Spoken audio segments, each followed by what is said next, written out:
Unique.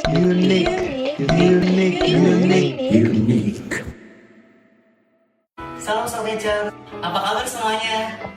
Pastinya semua dalam penyertaan Tuhan dan sehat-sehat. Selamat datang di Ibadah Unik, Unity College Management.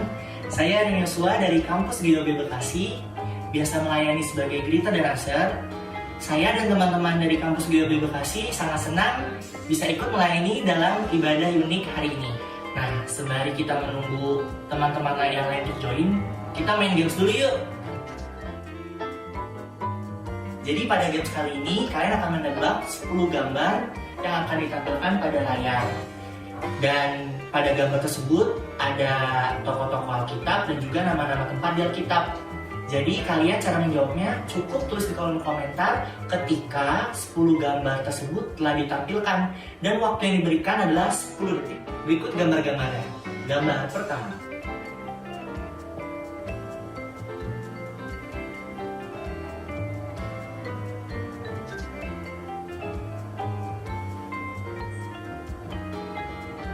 Gambar kedua.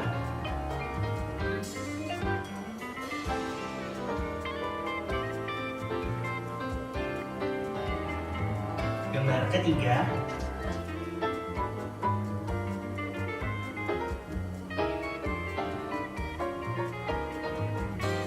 Gambar keempat.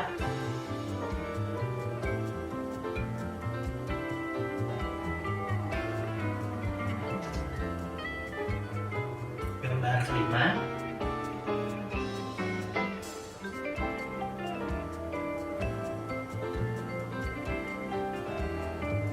Gambar keenam.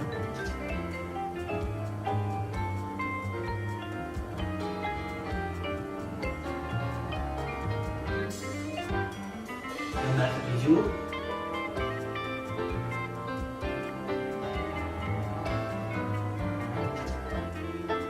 Gambar kedelapan.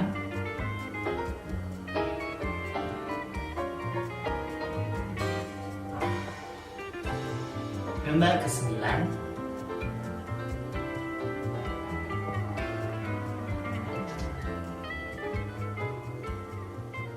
Dan gambar ke-10.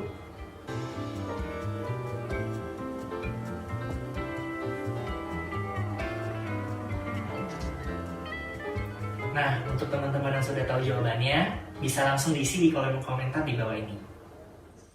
Shalom semuanya. Hari ini saya Jennifer bersama Abraham dari GIOB Kampus Bekasi akan melayani kalian di rumah dalam pelayanan ibadah unik. Nah, sebelum kita mulai ibadahnya, mari kita tundukkan kepala kita bersatu dalam doa. Terima kasih Tuhan Yesus, kami mengucap syukur hari ini kami boleh kembali Tuhan untuk memuji dan memuliakan nama-Mu. Dimanapun kami berada Tuhan, biarkan setiap pujian dan penyembahan kami boleh menjadi persembahan yang harum di hadapan-Mu. Terima kasih Tuhan Yesus, haleluya, amin.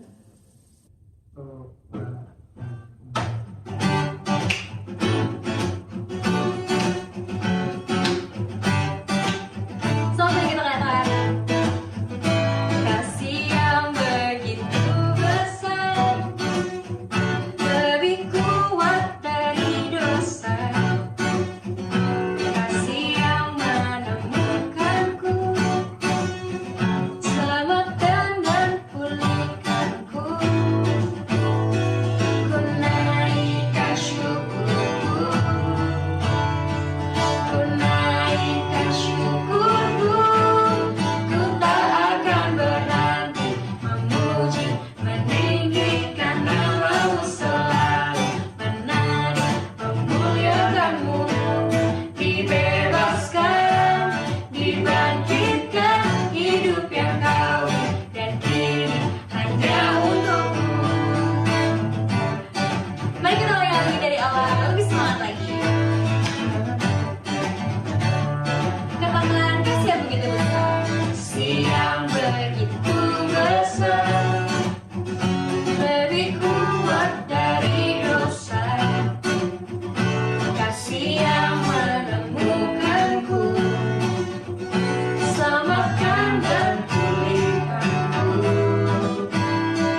Mari kita masuk dalam hadirat Tuhan. Kita bawa sembah sujud syukur kita di hadapan Tuhan.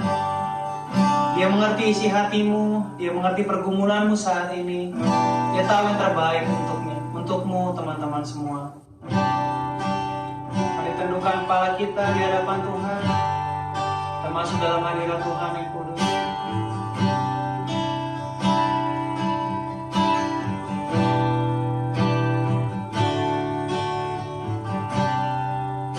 Bersama-sama katakan lagu ini. Dalam kesesakanku, Kau beri kedamaianmu. Dalam keraguan, ku temukan wajah-Mu.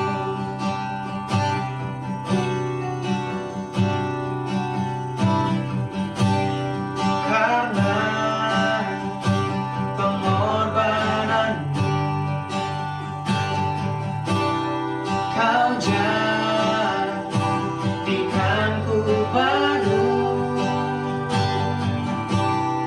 Sungguh ku terkagum amanku di dalam-Mu, Yesus. Kau membuatku sesuai rencana-Mu. Kau memegang setiap musim hidupku. Ku serahkan semua kekhawatiranku.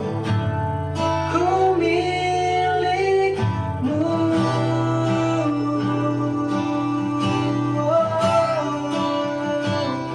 Terima kasih Tuhan, sebab Engkau baik, kami menyembah Engkau.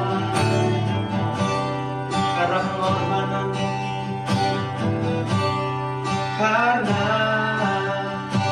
pengorbanan-Mu, Kau jadikanku baru. Sungguh ku terkagum amanku di dalam-Mu, Yesus. Bersama-sama katakan, Kau membuatku sesuai rencana-Mu. Kau memegang setiap musim hidupku. Ku serahkan semua kekhawatiranku. Ku milik-Mu. Semua kekuranganku Engkau tahu Tuhan. Semua kekuranganku Kau pun tahu. Betapa pandang indah dalam-Ku. Ku angkat tanganku dan berseru, ku milik-Mu. I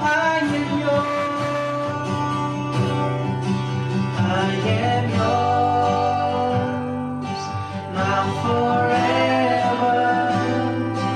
In Your grace I surrender. You are mine, now forever. I'm alive in Your presence. I am yours, I am yours, now forever. In Your grace I surrender. You are mine, now forever. I'm alive in Your presence.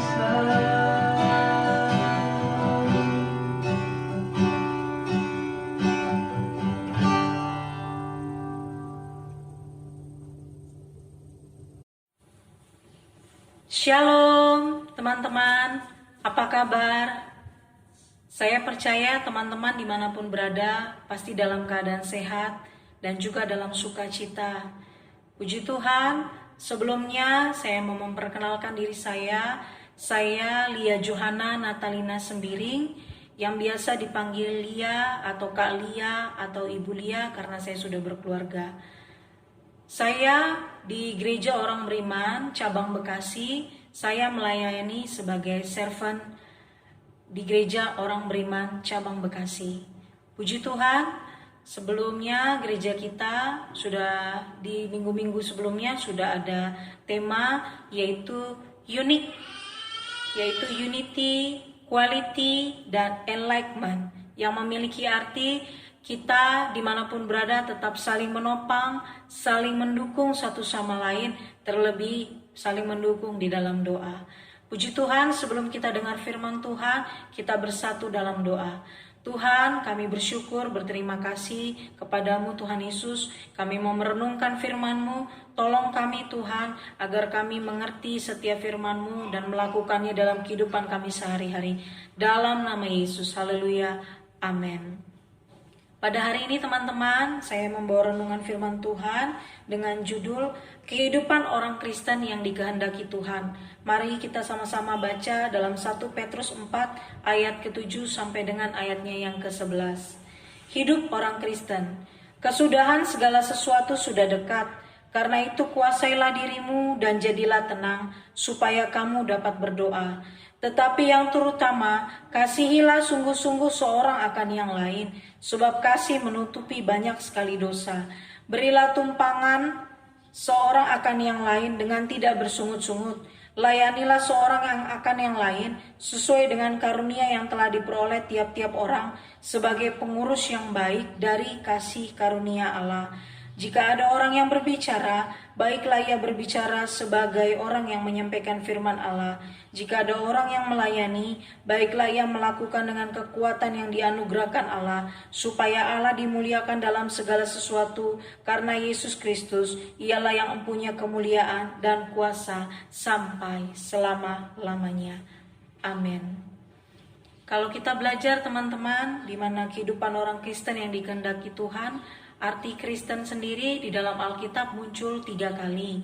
Dan arti kata Kristen yaitu pengikut Kristus. Kalau kita menyebut diri kita sebagai seorang Kristen, berarti kita disebut pengikut Kristus. Jadi teman-teman, kalau kita mengikuti Kristus, yaitu Kristen, mengikuti Kristus berarti kita mengikuti apa saja yang dilakukan Tuhan. Apa yang Tuhan lakukan, apa yang Tuhan buat, apa yang Tuhan suka. Jadi kita lakukan karena kita mencontoh yaitu Tuhan Yesus. Di dalam kehidupan orang Kristen yang dikehendaki Tuhan, saya melihat ada 5 poin yang bisa kita pelajari pada hari ini. Yaitu 1, menguasai diri, tenang supaya dapat berdoa. Itu ada di dalam ayatnya yang ke-7. Jadi hari-hari ini teman-teman kita harus bisa menguasai diri kita, tenang supaya dapat berdoa. Karena hari-hari ini kita banyak mendengar berita-berita, bahkan kejadian-kejadian yang membuat kita semakin khawatir dan membuat kita semakin tidak tenang. Karena itu Tuhan mau kita dapat menguasai diri kita, tenang supaya kita dapat berdoa. Karena Tuhan Yesus pun waktu dia berdoa di Taman Getsemani, dia mencari tempat yang sepi. Karena waktu kita dalam keadaan tenang, mencari tempat yang tenang, keadaan hati kita tenang, kita bisa fokus kepada Tuhan, berdoa kepada Tuhan tanpa pikiran kita terbagi-bagi. Oleh karena itu teman-teman, kita harus tetap berdoa, jangan berhenti berdoa, karena berdoa adalah nafas kehidupan kita teman-teman. Oleh sebab itu, saya juga mau menekankan bahwa ketenangan yang sejati hanya ada di dalam Tuhan. Bukan karena uang, bukan karena jabatan, bukan karena apa yang kita miliki, tetapi ketenangan sejati itu hanya ada di dalam Tuhan. Kemudian yang kedua, kehidupan orang Kristen yang dikehendaki Tuhan adalah mengasihi sesama dengan sungguh-sungguh. Itu ada di ayat yang ke-8. Kenapa kita harus mengasihi? Karena Tuhan Yesus terlebih dahulu mengasihi saya dan mengasihi teman-teman, bahkan mengasihi semua orang yang ada di dunia ini terlebih dahulu. Kasihnya kita bisa lihat di mana Tuhan mengorbankan dirinya mati di atas kayu salib supaya saya, teman-teman, dan semua orang yang ada dalam dunia ini selamat dan tidak binasa. Itu bentuk kasih Tuhan. Oleh sebab itu, kita sebagai orang yang mengikut Kristus, mengikut Tuhan, kita harus mengikuti teladan Tuhan, yaitu mengasihi. Mengasihi bukan berarti kita mengasihi orang yang baik sama kita dulu baru kita mau mengasihi, tetapi kita mau belajar bahwa Tuhan itu kasih. Jadi kita melakukan apa yang Tuhan perintahkan, bukan karena orang buat terlebih dahulu kepada kita. Demikian juga dalam bentuk yang kecil, dalam lingkup yang kecil, yaitu keluarga. Seorang suami harus mengasihi istri, seorang istri harus mengasihi suami, anak juga harus mengasihi orang tua harus mengasihi anak juga, adik mengasihi kakak, kakak mengasihi adik-adik, demikian sebaliknya. Kenapa? Karena di dalam kasih itu ada kesehatian, ada kekompakan. Firman Tuhan berkata, kalau seorang sepakat, sehati, di situ ada berkat Tuhan. Tetapi kenapa kalau kita perhatikan banyak orang tidak bisa mengasihi? Kenapa suami tidak bisa mengasihi istri, istri tidak bisa mengasihi suami? Itu jawabannya cuma satu, teman-teman. Karena ada kebencian. Kebencian itu bermula dari satu, kemarahan, kecewa, mungkin rasa kesal yang dipendam, dan banyak hal, teman-teman. Tuhan tidak suka, tapi Tuhan mengingini kita harus bisa mengampuni. Karena Tuhan pun sudah mengampuni kita tanpa syarat. Tuhan menerima kita apa adanya, demikian juga kita harus menerima mengasihi orang lain dengan kemampuan yang daripada Tuhan tanpa bersyarat juga. Jadi teman-teman, di sini saya juga menemukan kehidupan orang Kristen yang dikehendaki Tuhan. Yang ketiga, membantu atau menolong sesama dengan tulus. Menolong sesama, membantu bukan berarti pertama kita harus mampu dulu untuk menolong, tetapi menolong itu adalah satu yang harus kita lakukan kalau memang kita lihat di depan mata kita, kita bisa bantu orang itu. Karena firman Tuhan bilang dan berkata, kalau kamu bisa membantu orang ada padamu, jangan ditunda-tunda besok, tapi lakukanlah kalau memang ada pada kita yang bisa kita lakukan buat orang yang minta tolong. Kedua, kita menolong itu karena Tuhan itu kasih, Tuhan itu baik, Tuhan mau kita saling tolong menolong satu sama lain. Dan kita membantu atau menolong sesama dengan tulus itu bukan karena kita mengharapkan imbalan, teman-teman. Bukan karena kita menolong seseorang, kita tahu setelah saya tolong ini besok-besok kalau saya perlu atau saya susah dia menolong saya. Bukan, teman-teman, tapi kita menolong karena Tuhan sudah baik sama kita. Apa yang kita lakukan bukan untuk orang itu, tapi kita lakukan untuk Tuhan. Dan Tuhan yang menilai, Tuhan juga melihat, dan Tuhan yang membalaskan. Sebagai satu kesaksian di mana saya dulu waktu berkuliah di sekolah teologi di semester 1 dan semester 2, ibu saya masih menguliahkan saya dengan biaya yang ada, dan saya tidak perlu memikirkan biaya walaupun ayah saya masih ada waktu itu karena ayah saya kurang sehat, ada sakit. Tapi di situ saya terlalu nyaman, terlalu enak, dan tidak serius seperti itu, teman-teman. Tapi di semester yang ketiga kegoncangan mulai ada.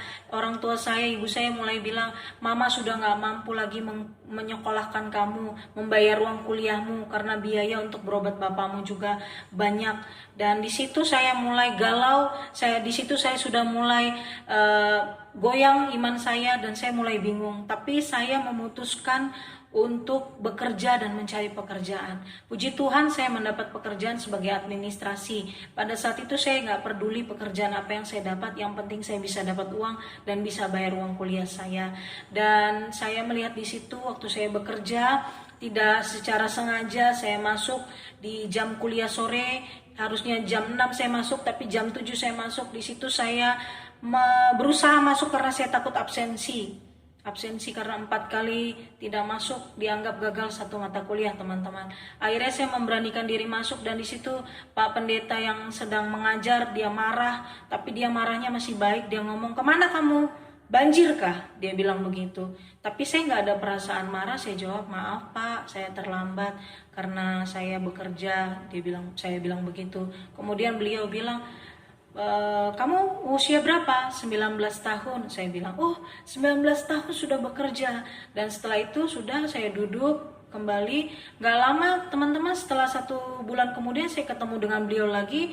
Beliau tanya saya dan bilang, "Ini ada seorang pengusaha yang mau menyekolahkan, kasih biaya kuliah kamu. Kamu telepon ya," dia bilang gitu. Singkat cerita, akhirnya saya disekolahkan dengan pengusaha ini. Dan satu hal, saya nggak pernah ketemu sama beliau, nggak tahu, saya hanya tahu namanya, nggak tahu dia tinggal di mana, mukanya seperti apa, saya tidak tahu. Sampai dengan hari ini dia membantu menyelesaikan kuliah saya sampai selesai.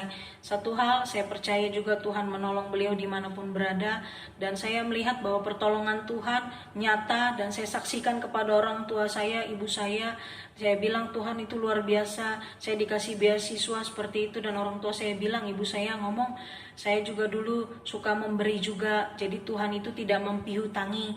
Inti di sini adalah bukan karena memberi siapa teman-teman, tapi yang saya mau tekankan adalah bahwa Tuhan tidak mau dipiutangi. Kalau teman-teman membantu, Tuhan yang akan membalas.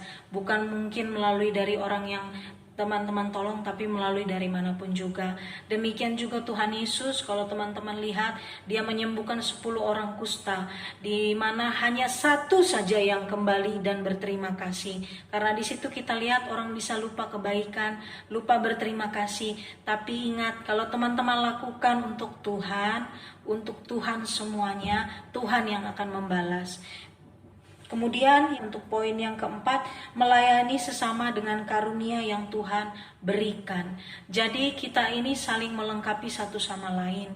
Kalau ada teman-teman mempunyai talenta bernyanyi, memimpin pujian, talenta bermain musik, mungkin ada karunia penyembuhan, karunia bernubuat atau sebagainya. Semua itu kita saling melengkapi, teman-teman. Tidak ada yang lebih hebat, tidak ada yang lebih keren atau lebih wah. Semuanya sama di hadapan Tuhan. Sama seperti mata, mulut, dan tangan. Mata, mulut melihat ada kue, dia melihat, mata melihat bahwa itu enak, dan mulut pengen makan. Tetapi kita butuh tangan. Mata dan mulut butuh tangan untuk meraih. Makanya tangan mengambil kue dan masukkan ke mulut. Oleh sebab itu, mata, mulut tidak bisa bilang, "Tangan, kami gak perlu kamu." Demikian juga tangan bilang, "Mata dan mulut, kami gak perlu kami." Semua saling membutuhkan. Karena semua anggota Kristus, semua karunia yang ada itu untuk kemuliaan nama Tuhan. Agar nama Tuhan saja yang dimuliakan, bukan kita, teman-teman. Kemudian poin yang kelima, melakukan segala sesuatu untuk kemuliaan nama Tuhan. Itu ada di ayat yang ke-11. Biarlah kalau teman-teman mungkin buat status di media sosial, di Twitter atau di Facebook atau dimanapun berada, mungkin teman-teman bisa menaruh satu kesaksian bagaimana pertolongan Tuhan. Kelihatannya kecil, kelihatannya sepele, tapi kalau teman-teman taruhkan di situ firman Tuhan, di luar sana teman-teman yang follow akun teman-teman mungkin bisa jadi berkat. Yang tadinya teman-teman udah mulai patah semangat, sudah mulai menyerah, mulai boring, sudah mulai putus asa, mungkin dengan melihat status yang teman-teman buat, ada semangat yang baru yang orang lain bisa lihat, ada sukacita, karena kita nggak tahu, semua bisa menjadi berkat, teman-teman.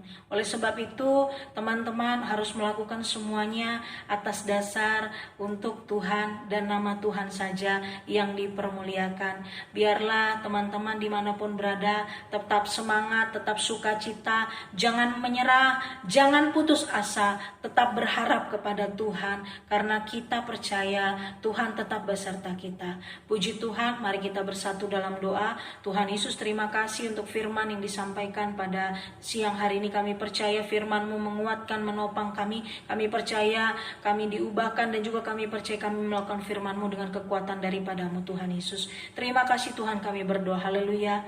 Amin.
ibadah unik minggu depan episode 4.